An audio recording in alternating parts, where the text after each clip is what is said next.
babe, I had a absolute, undeniably, irrevocably, unmatched, unmistakable good time. Absolutely. It was definitely fun. I believe we need a part two, Agreed. the sequel, the sequence, the remix. So I personally believe that creativity is the birthplace of building. And my young son, who's 11, he asked me the other day, Dad, do you like building physically or cybernetically? What? I said, son, that's a great question. Why Phonetically. went through the pages of Right. my Webster. What's happening? And I told him, buddy, in today's day, uh, mostly everything hits a computer, based on building because we just don't sketch or etch out blueprints on paper and leave them there. And I believe that's really the birthplace of creativity. You can sketch it out before you map it out. Like you can sketch it before it becomes systematically implemented with system solutions and all of the items that you need to build. But creating a space that's protected, that's safe for creativity can either hurt or help. It can hinder or hone the progression of the creative process.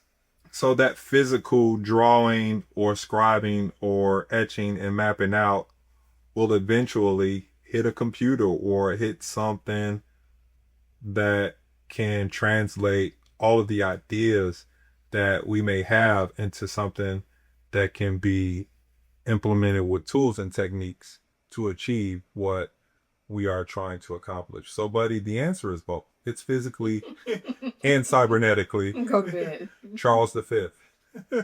Yes, go to bed.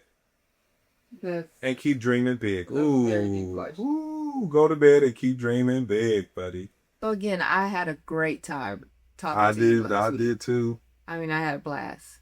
And if you don't mind, I'd like to continue the conversation with a few questions for That's you. why we're here. All right. That's why we're here. The first question I have for you is, when was the first time you actually realized your creativity needed protection and not just permission? Wow. Can you ask me that one more time? That was really good. I just want to hear you say it again. When was the first time you realized that your creativity actually needed protection and not permission? I'll use a terminology that you shared with me years back. It was really brilliant, really laid out. It fit the moment. And you said, Charles, it's dangerous when you don't know who you are. And it's dangerous when you find out. So I say that to say, I noticed that it needed protection when I discovered I had something to offer beyond a feeling.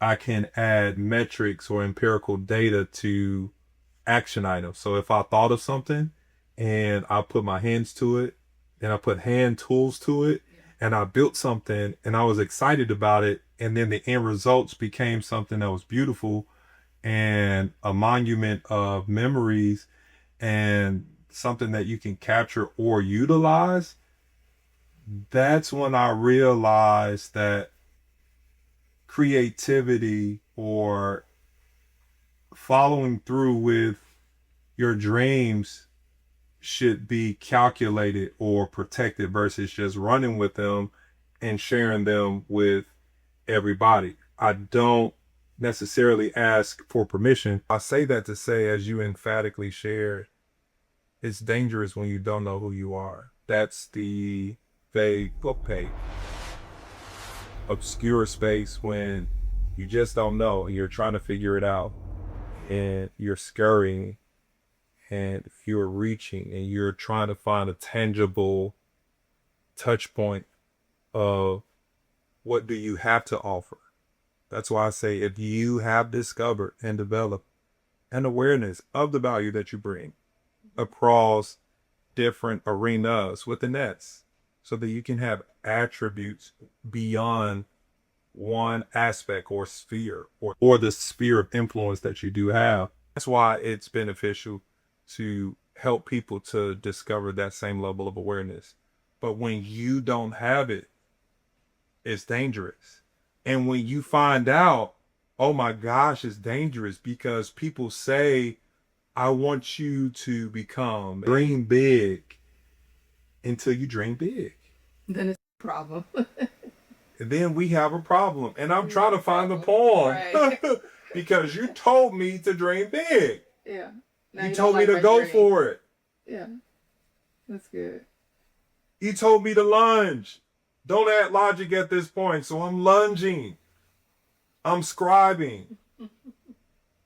I'm writing a book or two.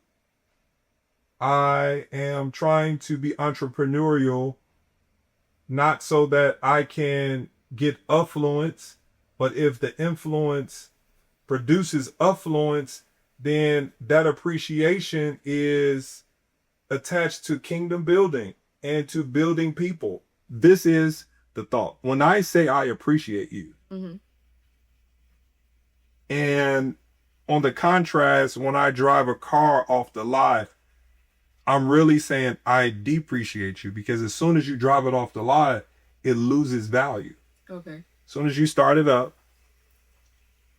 test drive, go back in, sign the papers, depending on the car, of course. Like if we're talking classics and collectibles, that's different. The average car, when you leave the lot, it loses value. So it depreciates. But if you have something that appreciates, that means it grows in value. So when I say I appreciate you, that means I'm helping you to grow in value. Oh, wow. Wow. So if you say you appreciate me and you care about me and you add the word appreciate, I'm wondering, how am I growing in value based on the assets or the value that you brought? Wow. To help me to develop and discover different levels of awareness. So I can dream big until I dream big. Oh, a couple of years ago, the Super Bowl, it was a Nike commercial I love so much. It said, you can't win, so win. Okay. I love that. You can't win, so win. So that space of executing with excitement needs to be protected, because if people really don't appreciate your skills, your attributes, what you have to give, it's being wise with your wisdom. The Bible says in Proverbs 4 to guard your heart above all else, because out of it flows the issues of life. I believe that's Proverbs 4:23. And the Bible doesn't say to barricade your heart. Barricade is a blockade. Nothing can get in.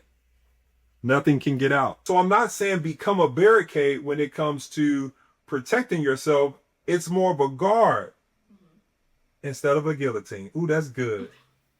I'm not telling you to kill the creativity. I'm telling you to guard it. Know what to let in, what not to let in. Know those who really appreciate you, or they say it, but they can ride with you off the lot. Wow. And watch you depreciate. Wow. When I appreciate you, I actually help you grow in value. Grow in value. That's crazy. I am never going to Level forget up. that. Level up. Level up. Level. I wish I could dance, but I would straight embarrass myself right now. I gotta eat. Okay. Anyway, so I have another thought. What's the difference between someone who questions to understand and someone who questions to diminish?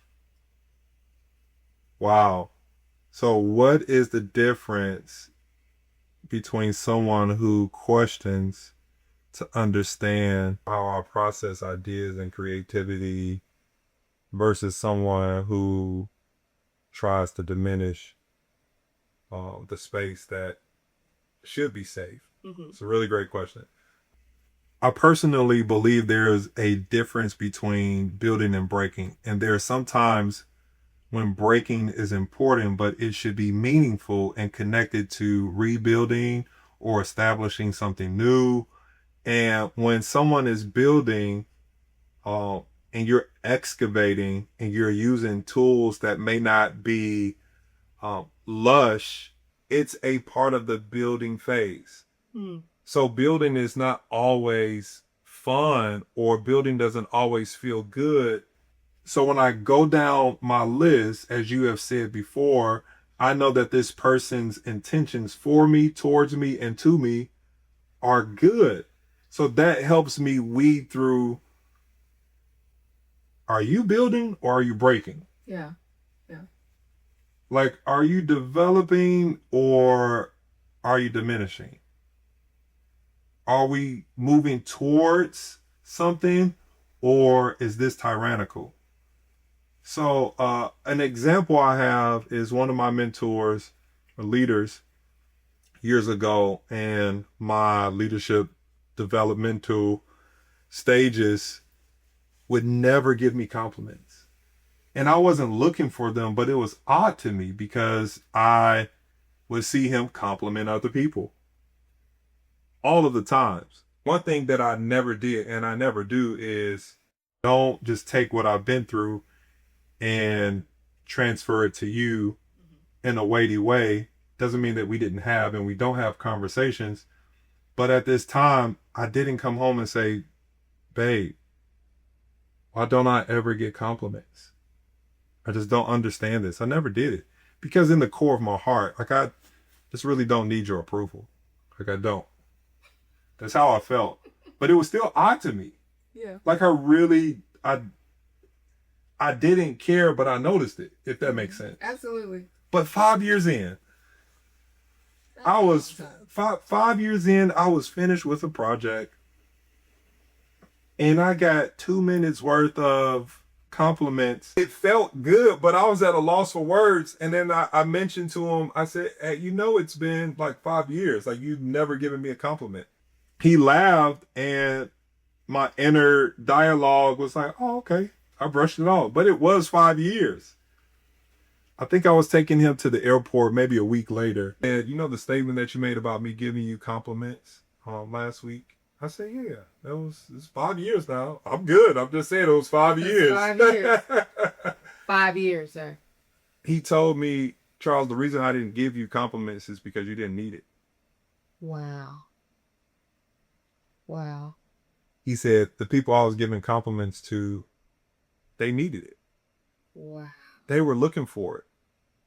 I didn't need to use that as a tool in my leadership to lead you because you were not looking for it. You didn't need it. You needed criticism over claps. I said, wait. Say that again. That's crazy self-talk for you to have to actually go through that season, though. I agree. I think I would. 5 years is a long time to serve and go, no compliments. Like, oh, he's complimenting so-and-so over there. He created a line of delineation or demarcation for true development. You do not treat everybody the same. I have a son, and I can't speak for other parents, but if I had another kid, they may need something different. So as leaders, I'm not saying treat your team like kids, but if you see them in that paternal aspect or viewpoint or outlay, everybody needs something different. Mm-hmm. That's how I distinguish. That's how I differentiate building and breaking. Wow. That's how I think through, sort through. Are we developing or are we diminishing? I don't manipulate, but I also won't be manipulated. Absolutely. I don't mishandle people. I do my very best to treat people with love, respect. It doesn't make me a weak leader. I plays no games. When it's time to be strong, I step in with strength. But it's calculated, it's strategic, it's purposeful. It's all for building. So I know the difference between building and breaking. That's how I distinguish it. Like, are we building or are we breaking? Absolutely.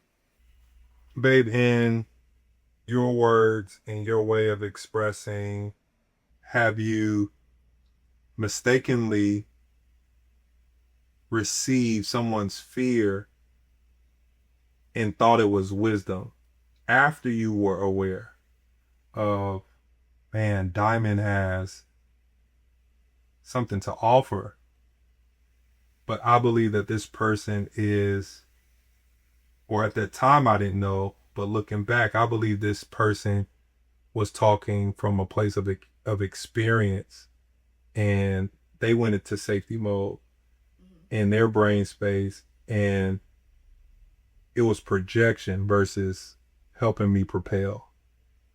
Wow. I really love the way you word things. Babe, stop. You take something very simple and just put paint on it. Gee. Stop. I think being on the end of not knowing who you are, you live by other people's opinions. Wait. Yeah. So I'm more concerned with what Wait, go back. say Go back. about me. Can you say that again? When you don't know who you are, you're more concerned with other people's opinion about you Okay. versus you have the direction that you know you're supposed to go. Like, I know why I'm here. I was sent here with a purpose, for a purpose. And now I need to exercise it. If I'm living for the opinions or the accolades of someone else or another leader, Mm-hmm. then I don't know which direction I'm going in. That's good. And so if they're giving me their trauma or their failed experiences, I'm definitely going to take that as wisdom, because to me, they're the go-to. They're the person who's made it, but in their eyes, they're just as afraid as I am. Wow. Yeah, and I think a lot of times we have leadership as well, whether it's parents or it's your boss or a mentor. We have to realize everybody has their own trauma and limitations. Wow. Hey, this is really good. And if I'm unaware of what their limitations are, everything they say is going to sound like wisdom. And then I spend years trying to walk in those footprints that they've laid out for me just to find out it doesn't work. And on the other end of that, once I find out who I am and I don't need your permission to be who I am, I'm sold on that. I love that. I just need you to tell me which way to go. I've learned lately in life is that everything has patterns. And so there's a pattern to, let's say I want to be a Fortune 500 company, right? There's a pattern to that lifestyle. Those leaders get up 5 a.m. in the morning. They're going to work out. You only have so much energy to make certain decisions, important decisions in your life. Yeah. So there's a pattern to the way I think. There's a pattern to the way I talk. There's a pattern to the way I lead. There's a pattern to the way I show up at home, because all of that lays out. Everything about you says everything about you. It says everything about you. So if the instructions that you're giving me doesn't line up with the pattern, wow, this is good. I can automatically know this is your limitation. I love the paternal aspect, because this is spiritual and natural. Mm-hmm. So Paul says that you have many instructors, but a few fathers. But people take this as a negative connotation. Mm. All he was saying was, this is what it is. He's not saying to love one and hate the other. He's saying that you have many instructors. Basically, he's saying that you have many bosses. Yeah. And a few builders. That's all he's saying. And if you cut through it, bosses give orders. That's good.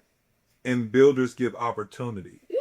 That's the difference. Okay. But Paul is not saying that we should be antagonistic or create a cantankerous environment or conversations with a boss. He's just giving us the depiction of what life really is. He's not saying love one, hate the other, love both, hate both. He's saying this is the truth. This is the truth. This is what you will experience.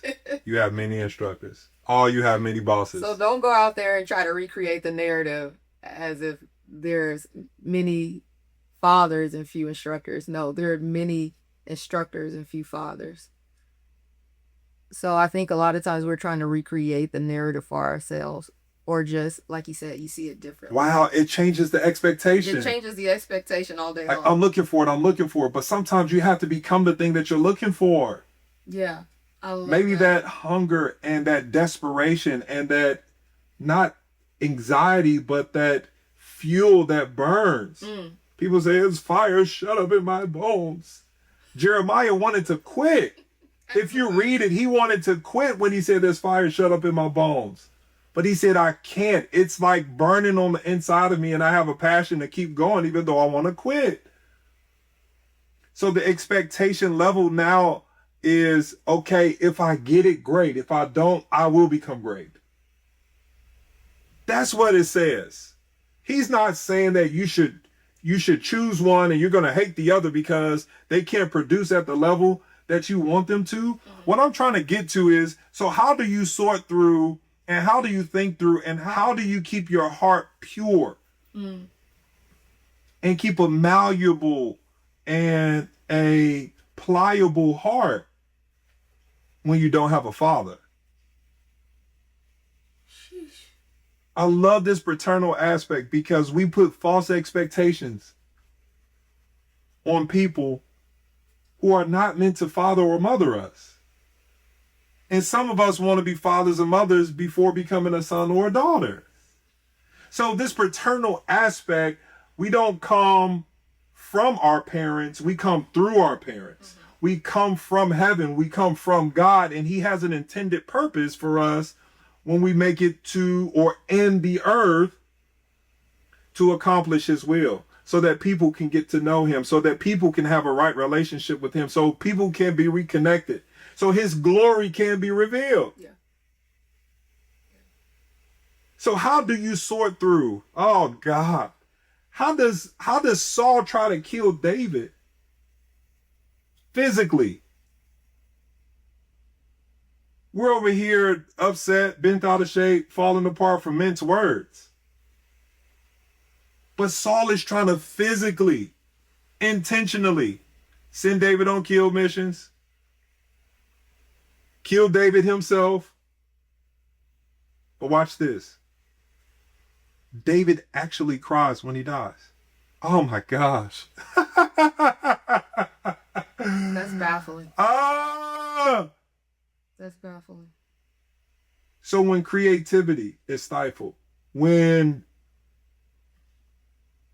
there is no construct or the lack thereof because it's seemingly there by conveyance. Oh yeah, dream big. Keep going. Oh, I'm going to help you build and become. But Paul put Onesimus on. He just didn't put him up. He put him on. There's a difference between someone putting you up and someone putting you on. Oh, it's a difference. Paul put Onesimus on. The book of Philemon is one of my favorite books in the Bible. He put Onesimus on.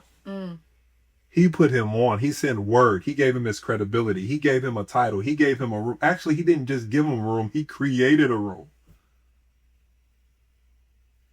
This paternal aspect. You don't see the people who cannot do X, Y, and Z or whatever's on your list as deficient. They're different. Now it takes the pressure off of what you did and didn't do for me. I gotta let it go now. I have to let it go and be responsible for my part at becoming the thing or the things or all of the aspects of what God intended for me. Babe, that's how I discern and try to sift through or sort through people who are giving feedback that's sharpening versus shrinking. Some people unknowingly do it. So the goal here is, how do I continue to protect the creative space and everything that I need to accomplish, yet at the same time to keep a heart posture of purity and innocence and honor?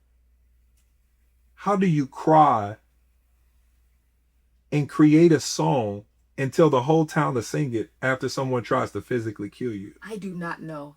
How do you handle the manipulation and still stay malleable? How do you mix music after being mishandled and get other people to sing along? This is the heart posture. This is, Lord, creating me. Wow. Lord, help me so that my heart can stay soft and malleable. It comes from guarding. It comes from guarding. It's not easy. Oh, it's a job. It's a job.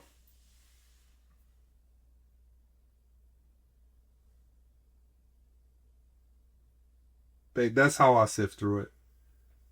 That's how I tell the difference. That's how I can work through. Is this sharpening or this shrinking? But at the same time, depending on who you are, I don't have to go at you. Because if I know who I am, I can't let this issue be bigger than who I am. I can't let a moment be bigger than my destiny. This is not a doormat or a doorway for being mishandled. This is how I handle those who don't know how to handle me. It's not aggression, it's assertiveness. Now I can go there, but I lose my power when I do. I don't need to. I find the nuance. I'm trying to ultimately protect my heart and my innocence. Because if I belong to him, they belong to him as well. And God is sovereign. So if I'm operating from this place of purity, it's like, God, can you help me to cry? What I'm really saying is, can you help me to keep this innocent boy alive? I got my innocence back and I'm trying to hold on to it. Can you help me stay soft on the inside? Hard shell and a soft heart. Wow. So I can guard it above all else. Wow. So that's how I can distinguish, babe. That's how I try to cut through. That's how I try to work through. That's how I try to manage. So Psalms 34:14, it says, search for peace and work to maintain it. So after you search for it and you found it, there is work to maintain it. That's the truth. I call this search party. That's the truth. Because after you search, it takes. It's work. It's work. It is work to maintain it. So we've reached a place where we can decide, okay, this is how I categorize, not to scrutinize, but to add a level of protection and awareness. How do you then protect the ideas or the instinct or the innate nature for you to be creative without becoming defensive? What are some practical ways where you can understand who people are, and if the environment is not conducive to creativity or for creativity, how can I disarm them and not arm myself to go guns a-blazing? I think that's a great question. Because if you always phrase it as read the room. I like So that. if you read the room correctly and then you realize those tones and textures that's needed, maybe you're an outlandish kind of individual, but this is a very confined space and they're not an outlandish organization.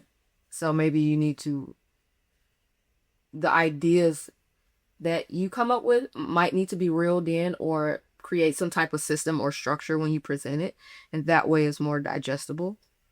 but it stretches them at the same time. I think it's not so much as what you say versus how you put it together, creating that buy-in with your team. So if you have that equity with people and they can say, well, she's done X, Y, and Z, like you kind of have that buy-in and credibility when you come into the room. I love that, babe. Yeah. I love that. And then I think the other side of that is not hinging your identity on someone not receiving your idea. Wow. Because if you work that muscle of dreaming so much, wow. I have so many ideas. It's more where that came from. It's so much more than what you don't like that. Oh, let's try this one. So I don't feel like a failure because you didn't accept mine. You know what I call that? The mobility of momentum. The mobility of momentum. So this is how it works. When you can't create structure or systems within a system or a construct, you become the system. And when you're mobilized, you become the agile or the system that needs to be implemented in the moment. So you house yourself with all of this creativity and structure. When you show up, you're the implementation of that system, because sometimes when you build systems, they get deconstructed. They get taken away for whatever reasons, and there are variables to this scenario. So it's the mobilization of momentum. You become the system. You're looking for systems, and what you do is you problem solve. Yeah. You make a list of different variables, different scenarios, different occurrences that could be or could take place. And then you start strategizing, ideating, and putting plans in place to implement certain things at necessary times when you're needed. That was so brilliant. You don't hinge it on that one thing that people don't accept. Yeah. You accept that you have more to offer. The takeaway is you have something to offer. So much more to offer. The takeaway is you have something to offer. So offer it in the moment, but actually house it, hone it. Yeah. So that when it's needed, man, someone else will take it and run with it. They will. Yeah. Man. The identity piece and being separated from an idea or a culture in a room will cause you to go further. I just read this the other day. It says that when an emotion happens to you, it takes 9 seconds for your brain to register it. And then after 9 seconds, it's done with it. So if you encounter something that's traumatic, if you encounter an offense, if you're offended by something somebody says, or even if you liked it, the brain doesn't know the difference between what's real and what's not. Wow. So the only reason why you're starting on to it is because you chose to hold on to it. Like, it was just an idea. So the creativity, and again, that goes back to the culture that's being produced by the leader. So you're talking about affirming, make sure that the person is affirmed and heard, and creating an environment to explore things. So that way, by the time I'm able as a leader to release you, you build that muscle and you know what I'm looking for as a leader. There's so much bigness in you that I'm not worried about if you execute it. And even failure is not a bad thing. I've had to learn that failure is not a part of your identity.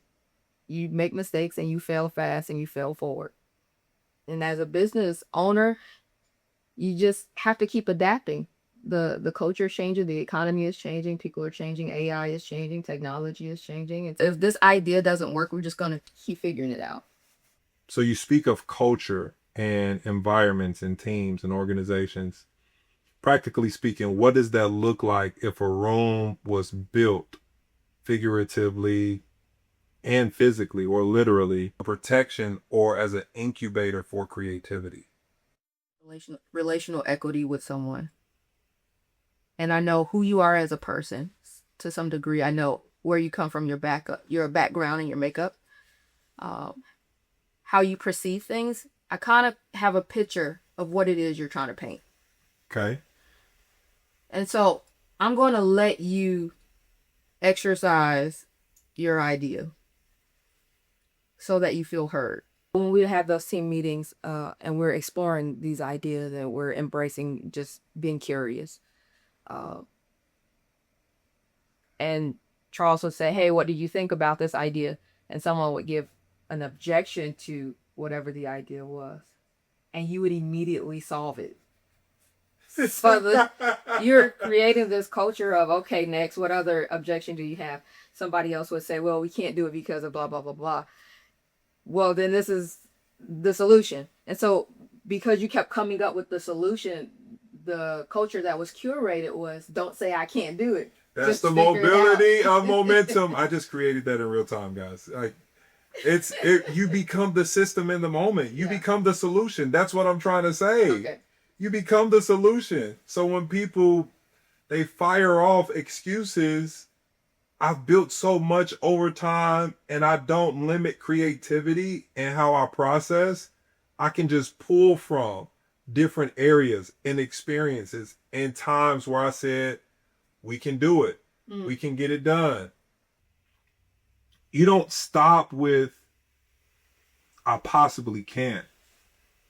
I start with, I'm going to accomplish this. It's the mobility of momentum. How can I become the solution in the moment?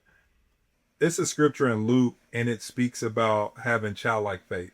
So when we're born, we have around 270 to 300 bones. And as we get older, we fuse into 200. So when Jesus is saying that you need to have childlike faith, what he's saying is you need to be agile.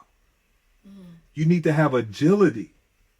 You need to be able to make moves. You need mobility. You need to be flexible. In that flexibility, I'm able to get more done because I'm agile. And I have enough that has been stored and developed on the inside of me. I'm able to make moves. I'm able to make moves. I'm able to add solutions. I'm able to add what's been invested. Yeah. So if you don't accept me in the moment, it doesn't mean I won't have a moment. I don't look for the spotlight. I'm just ready when it comes. I'm just ready when it comes. I love that. I don't look for it. I don't look for it. I'm But just I'm ready ready. for it. Yeah. I read rooms. I can sit still. It's the sit still before the reveal. Yeah. So your confidence comes from your ability to problem solve. That's a really great depiction. That's a really great definition and depiction of what we're talking about. So if I'm in a room and you don't value my value, it doesn't change my value. Yeah. So if I have one $100 bill, which is not as showy, and I put it in my pocket, and then I take 100 $1 bills. Oh, you're big time. And I put it in my pocket. Y'all know y'all used to do that growing up. Absolutely. Yeah, 20. Wrap it with a 20. Absolutely. The value of the $100 doesn't change. I'm going to keep it 100. Just because it's not showy doesn't change the value. So I can sit in the room and know that if we did this, a certain measure of action items, or we executed something in this manner, we'll get these results. If it's not accepted, I don't see that as rejection. Mm-hmm. And if we're not careful, we'll see it that way, and we'll displace or misappropriate and depreciate our value. Just because the value is not valued doesn't make it less valuable. I gain confidence over time by still working that muscle, as you have said. I still go to the gym. I still problem solve. I still answer questions when they're fired up. We can't do this. Well, let me create a solution. And what I don't do is I don't use it as a battering ram. My wife would tell you in those moments, I'll use it as an intellectual, insightful in building moments. So I'm not asking you to make you feel as if you don't know. I'm asking you more questions. So I'll ask you a question versus tell you that that's wrong. I was like, hey, did you try it this way? Mm-hmm. When you put that together or you use that tool to try to fix this problem, what result did you get? And their response tells me, okay, they didn't try it the way I believe would it help. It's different ways to do it, but if you did it this way, I've actually seen it work that way. That's where the confidence comes from. But I don't turn my confidence into ammunition and fire off on people because they didn't do it the way I told them to do it. They didn't do it the way I would do it, or they didn't do it at all. I began to inquire. And if you inquire, people will tell on themselves. Absolutely. And you'll create buy-in in the conversation, and you don't have to target them and tell them, hey, you're wrong. The results of what they did or didn't do will be what tells on them. But I still produce. I still can show up and add value. And if my value is not valued, it doesn't make me less valuable. It really doesn't shift my value. My value is not up for negotiation. It's not. I'm his boy. I belong to God, and everything else under that is a byproduct. Yeah. So it's good that you value me, but if you don't, then I'm still okay. Listen here. Yeah. Babe, this has been fun. This is part 2. This is the remix. I love it. It's been a great time.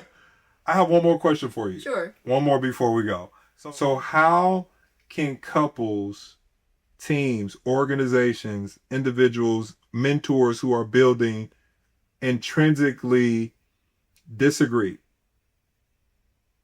Not intentionally, but there are intangibles. We're not all going to think alike or do the same thing or reach a certain way or end result as we see it. So how do we do that and disagree without dismantling creativity in the dream? I think it may take time to curate a safe space if it's not already there.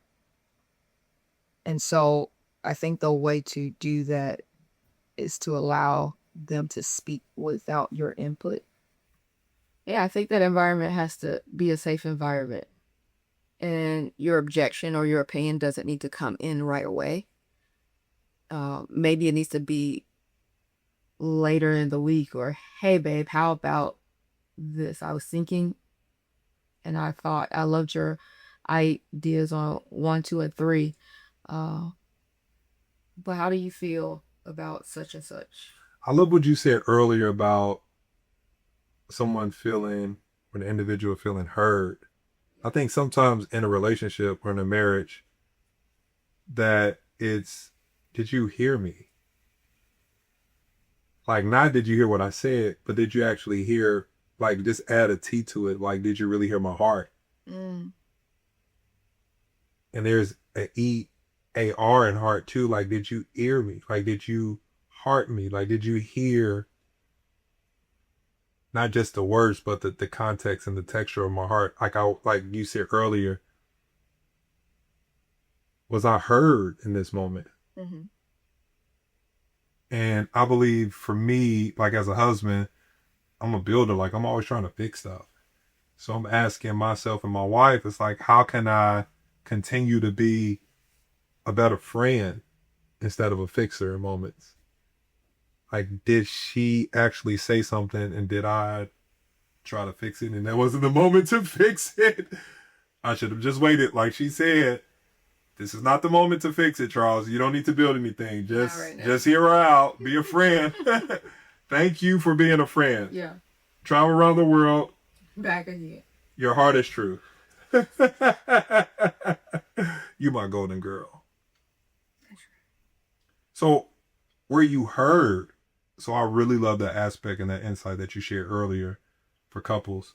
For me, in teams, or if you're building, I typically attempt to build unity instead of uniformity. Unity bridges the gap uniformity burns the gap or burns the bridge and says there's two sides. So uniformity is do as I say, do as I do, only do what I say, do exactly how I do it. But unity is we can both disagree. Psalms 133, it talks about unity, and it says how good and pleasant it is when the people of God or the brethren dwell together in unity. And if you study that word unity, it translates to together. Mm-hmm. So we can be together as a couple, we can be together as a team and not be together. We can be in the same room as a team and not be on the same page. We can be together and not together. So what it's saying is how good and pleasant it is when teams gather together and they're on the same accord. So it's together. Mm-hmm. And when you're together, if you keep reading that, oh man, it's a beautiful description of unity. It says that's where the commanded blessing comes from.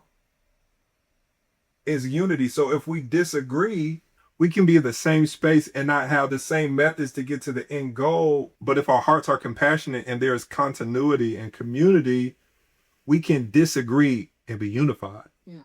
It's like the duck going across the water, and that's the visibility of the duck, but underneath the water, it's flapping its feet, which is making it mobile.